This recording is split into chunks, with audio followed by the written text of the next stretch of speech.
So I read this excellent comic by this artist. Her title of her Facebook page is called Hell is Other Women.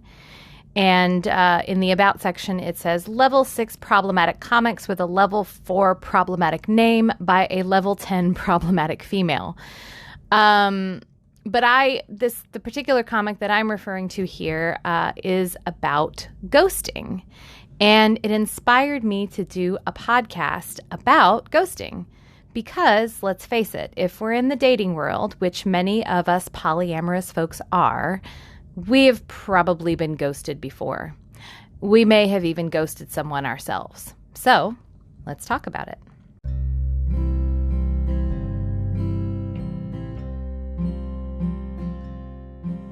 Welcome to Making Polyamory Work. Hi, I'm Libby Sinback, and I want to thank you for joining me today. I am a queer polyamorous mom and a relationship coach, and I'm here to help you if you're feeling stuck, if you're struggling, if you want your relationships to be more nourishing, more functional, more authentic, and full of love. On this show, I dive deep into what actually makes polyamorous relationships work, because relationships are at the core of our well-being as humans. I think love is why we're here and how we heal.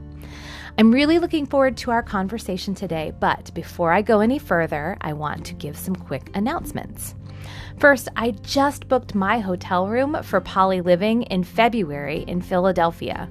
I'll be presenting a class on embodied consent, which is one of my favorite topics. I'm also excited to be presenting at Winter Poly Wonderland, also in February over Valentine's Day weekend. This is a retreat-style event at a lovely wooded property in West Virginia.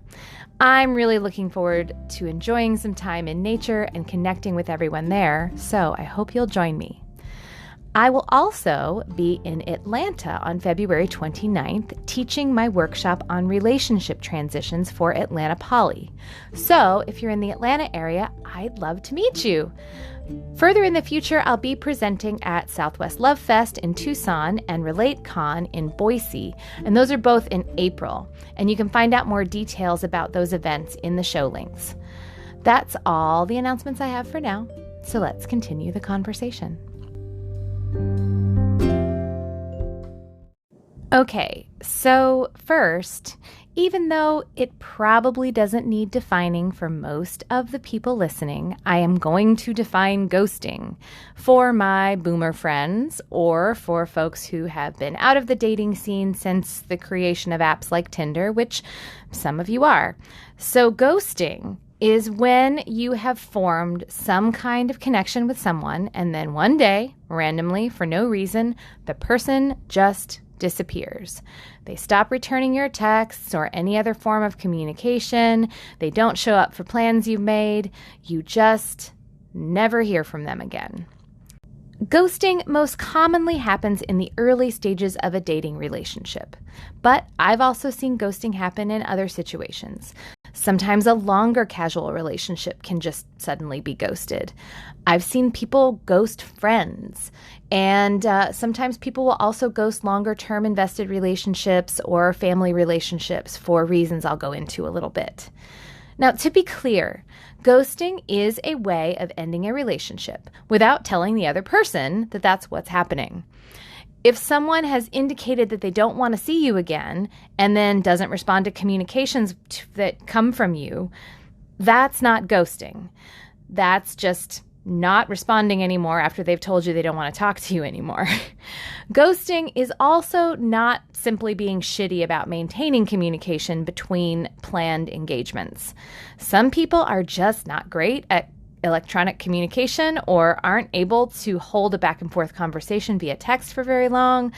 And it's also not ghosting if someone just hasn't replied to your text or email in just a few days, or if something happened to their phone and they lost your number or an emergency came up, which are reasons why communication might drop off. Most of the people that I've talked to about ghosting, they say that ghosting is really painful and really sucky for them. But why does ghosting suck so much? Well, first, I think it always sucks to have a lack of reciprocity. So if you are the sort of person who believes you would follow up with someone before ending a relationship with them, to feel like someone else won't do that for you feels maybe rude, hurtful, a sign that you're just not worth the trouble to them, maybe. It also might feel like it's just not respectful of the time and the energy you invested in the person who decided to then just ghost you. Like maybe you only had one date together, but you spent hours and hours talking and sharing and listening to them and holding space for them. Or maybe you went out to some fancy restaurant and you both invested a lot of money and you just sort of feel like, I put in a lot into this person, and maybe it's still a new relationship, but I feel like it's not respectful of what I've put in, that I'm not getting anything back, no closure. It could also feel manipulative, like they're leaving things open-ended so that they could come back into your life at any time and just say, what do you mean? And there is a phenomenon when a ghoster does come back after a long time of not communicating and then strings you along with messages or implying they're still interested, a practice that's known as breadcrumbing or benching. This person keeps you interested but has no immediate intention of picking things back up with you for real. But I think the big reason that ghosting sucks is that you just don't clearly know what the fuck happened. Rejection can certainly be hard and painful no matter how it's delivered. But it is especially hard, I think, to just not know why things had to end or even where you really stand with that person so that you can just move on. Now, this can be extra awkward in an interconnected community.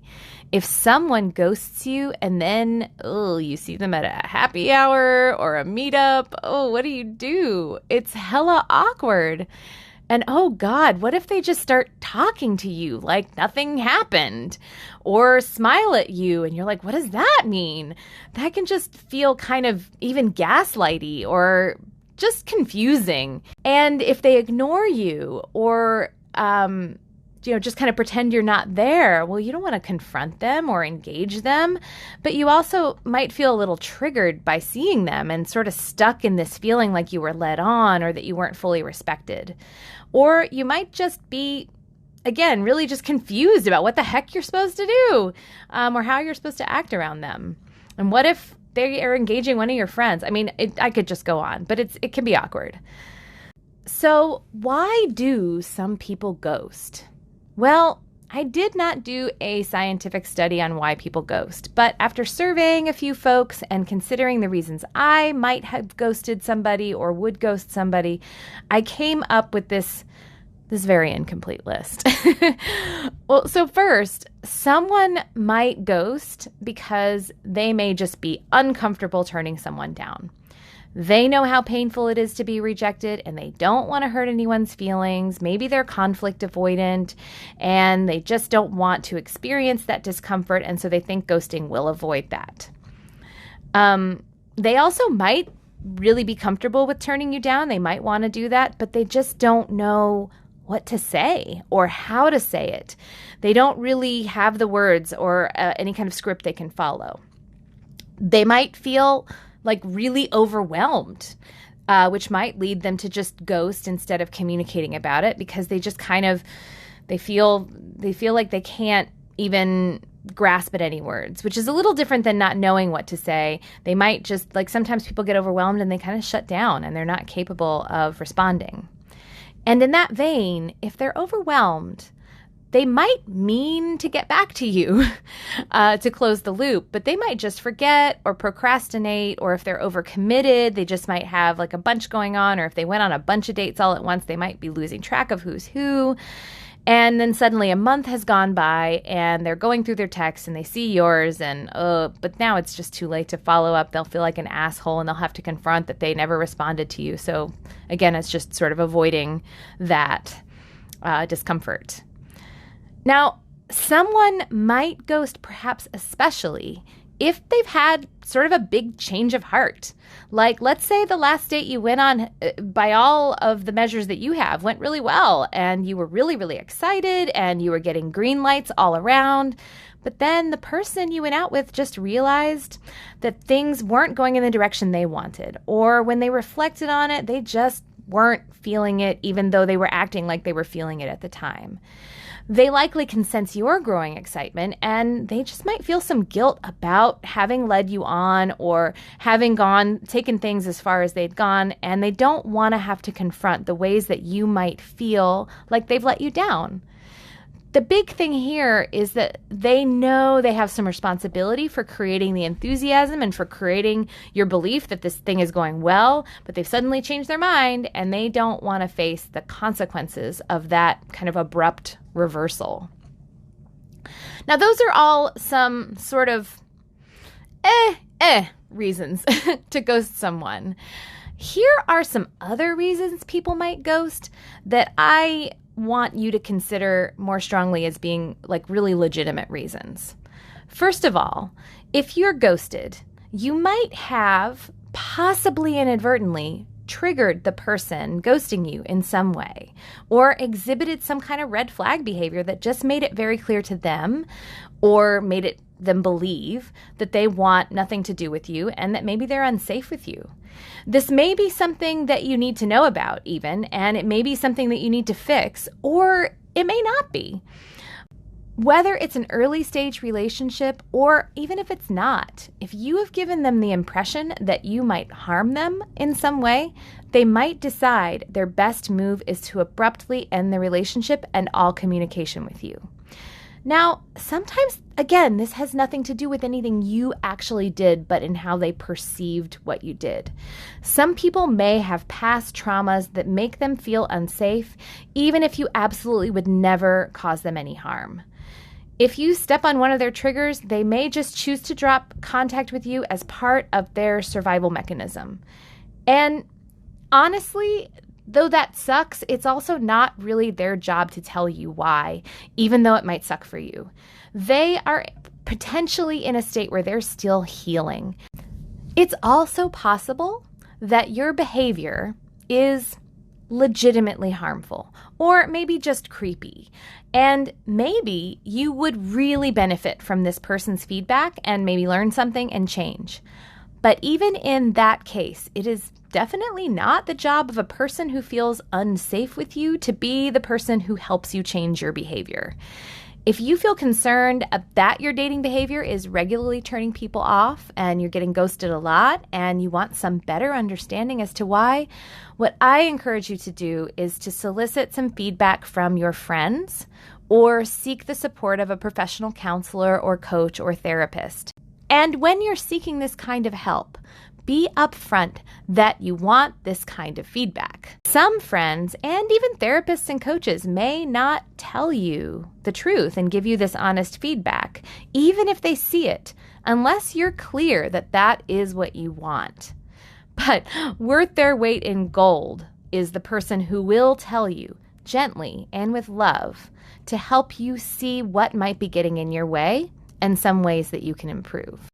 Tied to this, another legitimate reason someone might ghost you is if you've given them some indication that you won't respect their boundaries. Now, there are two flavors of boundary issues I'm going to talk about here, and I want to talk about them separately. This first one is important, though, and so what I want you to ask yourself is, when someone states that something isn't okay or that they don't want to do something, do you respect that with no objections, or do you tend to argue or minimize or fixate on that? Do you try to covertly or overtly push them or maybe even ridicule their stated boundaries? I'll give you an example here of an experience I had. Several years ago, I was on a second date with a guy.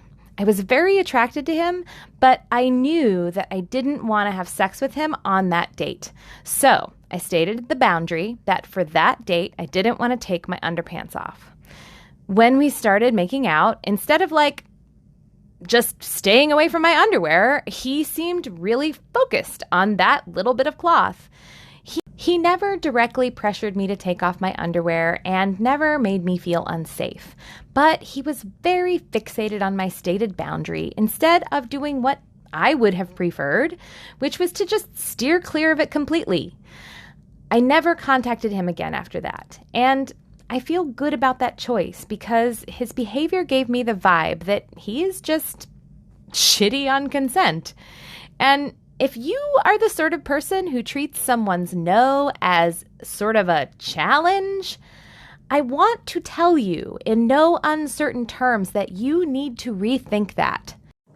That's not only a pretty entitled position to take, but it's also firmly in the area where, okay, it's not that you're a rapist, but this does make you a pretty unsafe person to be with. And I want to be clear about two things. First, people of all genders can be harmful around consent and not respecting boundaries in this way. And this kind of disrespect for boundaries doesn't have to be sexual. If you don't respect someone's boundaries around their diet, around their need for sleep, around their desire to process with you in the moment that you want to process with them, these are all things you need to rethink because you are basically saying that your needs are more important than other people's boundaries, and that's just not the case.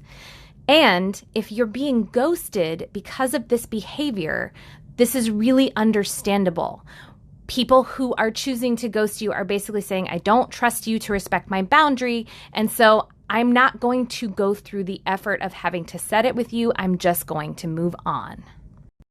The other flavor of boundary issue that might cause some people to ghost is more subtle, and I'm not going to draw as hard a line around it, but it's really worth considering. It might come up for you if you tend to be both a little uncontained and also very self-empowered and assertive. Sometimes this can show up as maybe you're a little intrusive, maybe a little overbearing, maybe you tend to dominate conversations or overshare or do TMI without checking in first. Maybe you're just really intense and maybe occasionally oblivious when you're taking up a lot of space in a conversation. I also want to be clear, guys, this is me, okay? I'm talking about myself. This is how I can be sometimes, although I've worked on it. Some people find it harder to assert themselves and their boundaries strongly with someone like you, and they might instead sort of feel steamrolled by that kind of behavior.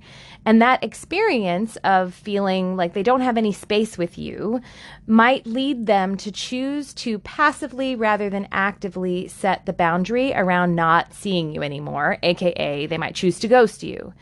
Now, that may feel like a cop-out to you, but I'd like to offer that some people really do need you, especially if you're a very dominant, self-assured person, to make more space and invite them to set boundaries with you, rather than requiring them to push back when you are not making enough space for them or if you're making them uncomfortable. Having to constantly assert yourself, having to constantly set limits can just eventually tire you out. We actually, as people, we don't have endless capacity to do this. And this can be particularly true for someone if they have to do that kind of thing all the time in other parts of their life. Like if you're a parent of small children and you're constantly setting limits with them, or you're in the service industry and you're constantly setting limits with your customers. And another aspect to consider here is that if you are someone with many axes of privilege and you're engaging with someone who is more marginalized than you, if this person is having to constantly put up boundaries and fend off bullshit due to things like microaggressions or straight up racism and sexism and transphobia and ableism and fat phobia or what have you, they might find the prospect of having to stick up for themselves in their dating life exhausting. If you tend to be a more dominant personality or a little intrusive or just a little intense, I'm not saying that you definitely deserve to be ghosted, okay?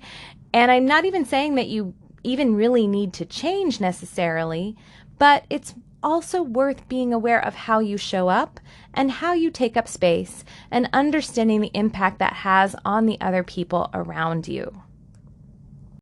Now, you can certainly make the choice that you only want to be with people who can meet you where you are, and that's a legitimate choice. I would just say that you also may want to be aware of the people that you're missing out on who might be great people for you if you learned how to make space for them. But either way, in this case, it's not so much that people, are ghosting you because they feel unsafe saying no to you. They just might find the prospect too tiring. And I think they're justified in taking care of themselves, even if that is at a cost to you. A last reason that I consider a legit reason to ghost someone is if there's already been just so very minimal communication and investment between the two of you, and the other person isn't doing a lot of reaching out to you either. So this would be like maybe you've gone on one date, but it was just like a really chill, like non-date almost. Or maybe you haven't gone on a date at all. You've just corresponded back and forth on OkCupid or Tinder or whatever.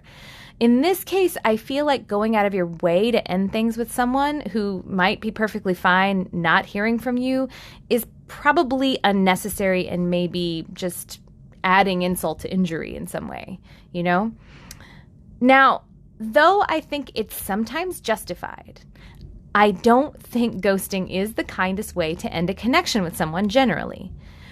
But I also don't think it's that bad either. I do think sometimes people conflate the pain of ghosting with the pain of just being rejected. Being rejected often sucks, and we might imagine the blow would be easier if someone would just have the conversation with us about it so that we could at least have some closure around it. But my experience is that's often not true. Also, ghosting might feel like an unclear message, but while you may not be sure about the reason for the person ghosting you, there is a fair amount of information in their action there. And here are some things that ghosting might be telling you. And sometimes you can actually figure this out for yourself. And sometimes, you can just make it up and it really doesn't matter, right? So first, they're telling you that they're not interested. Now, you don't know why they're not interested. And it might be nice to have it really clear, no room for doubt that they're not interested. But at the end of the day, if they were interested, they would follow up. Unless, of course, they aren't really ghosting you as per the reasons I gave earlier. They also might be telling you that they're afraid of conflict.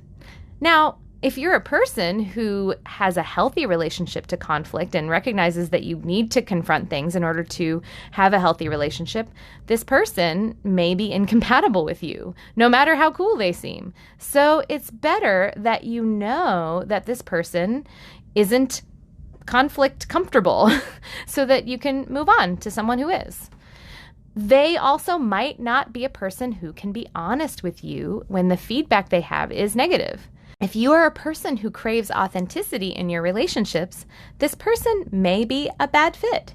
If you really need the people in your life to be willing to tell you when you fucked up with them and not just leave you to kind of guess and figure it out, then, someone who's going to ghost isn't a person you want to be in a relationship with anyway.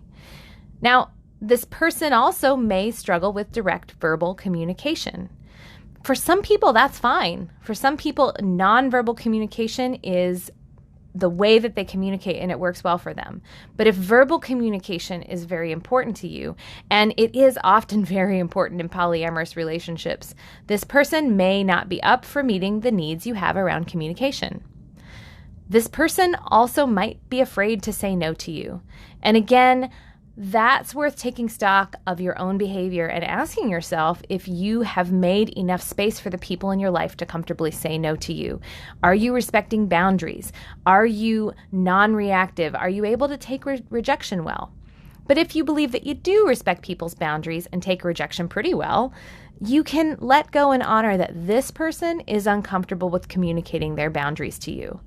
And you can also move on by setting your own boundaries, which should likely be that you don't want to form deep connections with people who are uncomfortable setting their own boundaries.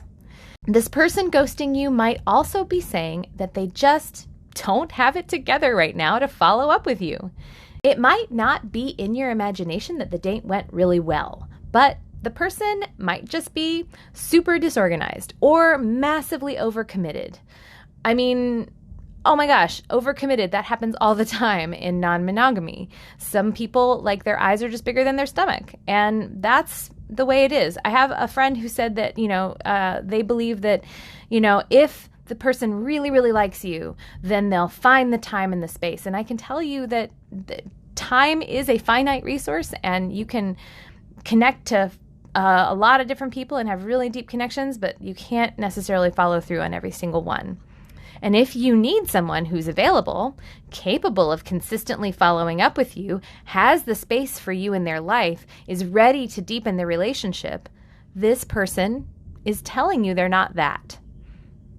So, ghosting or any form of rejection can be really hard to move on from.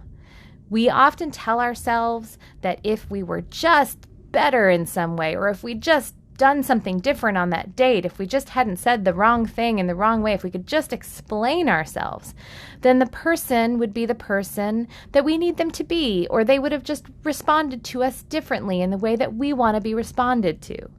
And ghosting someone where there's a lot of investment and connection can be absolutely devastating. However, no matter what the reason is that the person has ghosted us, it is important to practice letting go and moving on. It sucks that they're not there to help us, but we can still do that work. Even if the ghosting is some signal that we need to make some changes in our own behavior, that work remains with us, and we need to let the person who is letting us go, go. But of course, ghosting is in no way the only option we have for ending a relationship. I teach a whole class on ending deeply invested longer-term relationships, and as long as you believe your boundaries are going to be honored and that the person you're ending things with won't do you any physical harm for ending things, I encourage you to go through some kind of formal breakup process. And not just for you and your partner or friend or family member or whoever, but also for the community and other people that surround you. But what if you need to just break off a casual or short-term or low-investment relationship? What then? A big formal breakup process doesn't really make sense. And it's also totally legitimate to not want to go into any kind of sordid detail about what you do and don't like about someone. I mean, being rejected is painful. Rejecting someone is also painful. We don't want to say anything negative about other people most of the time. And I don't know about you, but sometimes I just don't want to see someone again, and I don't necessarily have a good or clear reason why. It might be something like the way they smell or the sound of their voice. None of these things are fair, and it's not going to be useful for the person to know that because they're not going to be able to change it anyway. Or maybe my reasons just don't make any sense and they're just not going to hold up if I have to say them out loud. But my reasons are my reasons. Your reasons may be your reasons. The thing that matters is whether or not you're clear that you don't want to continue the relationship. So if you're clear that you want to break things off and it's a pretty low investment relationship or it's new, what have you, and you don't want to ghost because you feel like that would be unkind, here is a formula that has worked well for me. Before I share it, I really have to give credit to the person who shared it with me, which is my partner, Anna. This formula that I'm sharing is 100% from them. I'm totally ripping it off, but with their consent. However, I have also used it myself. I've tried it in the field, and I have found it works really well and better than some of the other options that I've heard. So here we go. First, thank them for the time you've spent together. Say what you've enjoyed and genuinely appreciate whatever they've put into the connection you have. This is different than paying a compliment. You're not praising their traits or characteristics or anything about them. Don't say things like you're really great or you're really smart or you're so interesting, because that will honestly probably sound pretty hollow and insincere since you're dumping them. Instead, I want you to say what you've genuinely enjoyed about what you've done together, about the experiences you've had, or something that they have added to your life. Second, state clearly that you don't want to continue the connection. So you can say, hey, I don't want to continue to go on one-on-one dates with you, or I don't want to see you anymore and I'm not going to continue the communication. I don't want to keep texting you, etc. And it's important here to be very clear with your language. Make sure you're not saying things like, I don't think I want to continue, or I think this might not be a good fit, or other kind of soft, uncertain language. Instead, say things like, this is not a fit for me. I don't want to continue. People who don't want to be rejected will cling to anything that leaves room for the possibility that they're not being rejected. So don't leave them any room. This may feel mean or harsh, but in my view, it's actually kind. And if you're feeling like you're being harsh, look, you've already expressed appreciation for what they've given you or for the time that you've shared or what they've invested, and that can help soften this part. But it's really important to be clear. Third, tell them how you'd like to be connected in the future. You thought I was going to say pay them another compliment, huh? Well, this is known as a shit sandwich for what it's worth. If you've never heard of this, this is you pay a compliment and then you tell them the bad thing and then you pay them another compliment. To me, this feels insincere. A rejection with compliments on the other end is still a rejection. A shit sandwich is still full of shit. The thing I like about this last step, which is different, is that telling them what you'd like in the future gives them the valuable information about what to expect from you if they, say, run into you at a bar or a party or on the street. And let me tell you, if you're both polyamorous, the chances are so high that you are going to run into each other again, because polyamory is a small world. It is very kind to give the person the information about what you're up for should you run into each other again. So you can say, hey, I am cool with friendly chatting if we run into each other. Or, hey, to keep this from being awkward, I will probably just be polite but distant if we're in the same space. Or, I'd be happy to hook up if we just happen to be at the same play party, but I do not have any interest dating and I'm not going to want to intentionally create any opportunities for us to be together. And hey, that's it. That's it. That's all you have to do. Those 3 things, and it's really useful to keep it very short. And here are some don'ts for you. In addition to not using soft or uncertain language, don't give them any reasons why, unless you really want to crush them or piss them off, which I don't think you want to do. But when you're breaking things off with someone, in general, you no longer have any stake in their personal growth or improvement. And if you're clear that you don't want to continue the relationship, letting them know how they can improve might just give them some kind of false hope that they could regain a relationship with you if they change, which might just not be true. So giving them feedback, I would refrain from that, actually, even if it's good feedback, even if it's useful. Also, don't try to make them feel good about this or make them like you at the end of it. They might be disappointed or even angry, and they are allowed to feel those things. Your only goal here is to give them the information that they need to move on, not to make sure that they don't have any negative feelings at all. After this, make sure you also respect their space and their need for clarity, and generally don't initiate any further contact with them. Understand that any further contact that you initiate is just going to be confusing.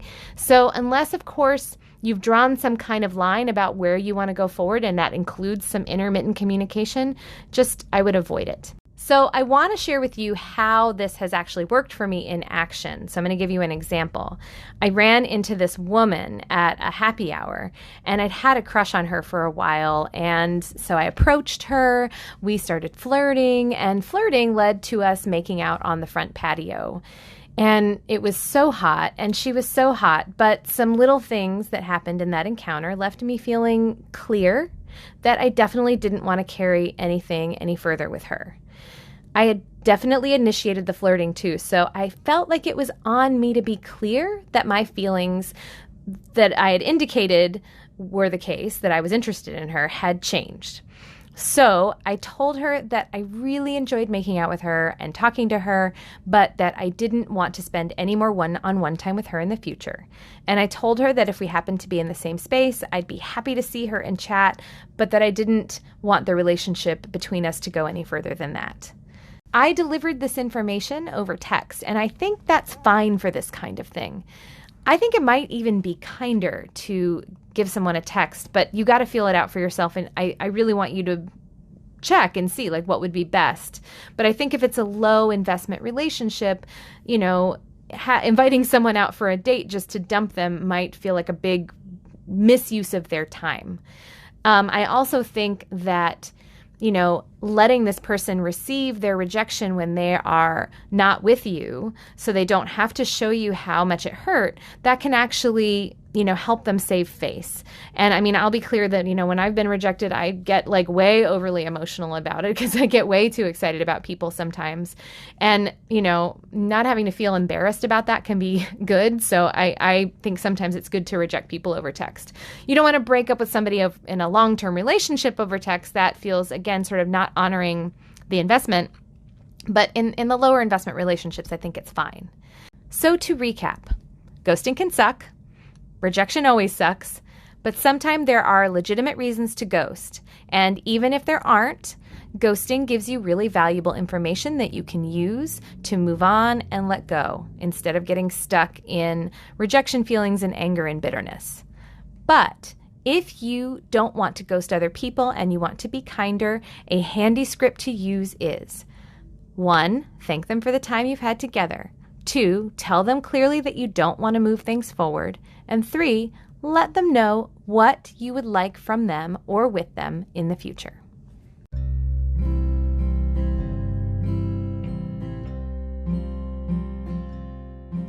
Thank you so much for joining me today. If you have any thoughts about what I've said or a question for the show, I'd really love to hear from you. You can reach me on my website at libbysinback.com. I'll also say that if you're loving my podcasts, but maybe feeling stuck on how to really bring some of these things I'm saying into practice in your life, and you'd like some help, this is the kind of thing I help my coaching clients do every day.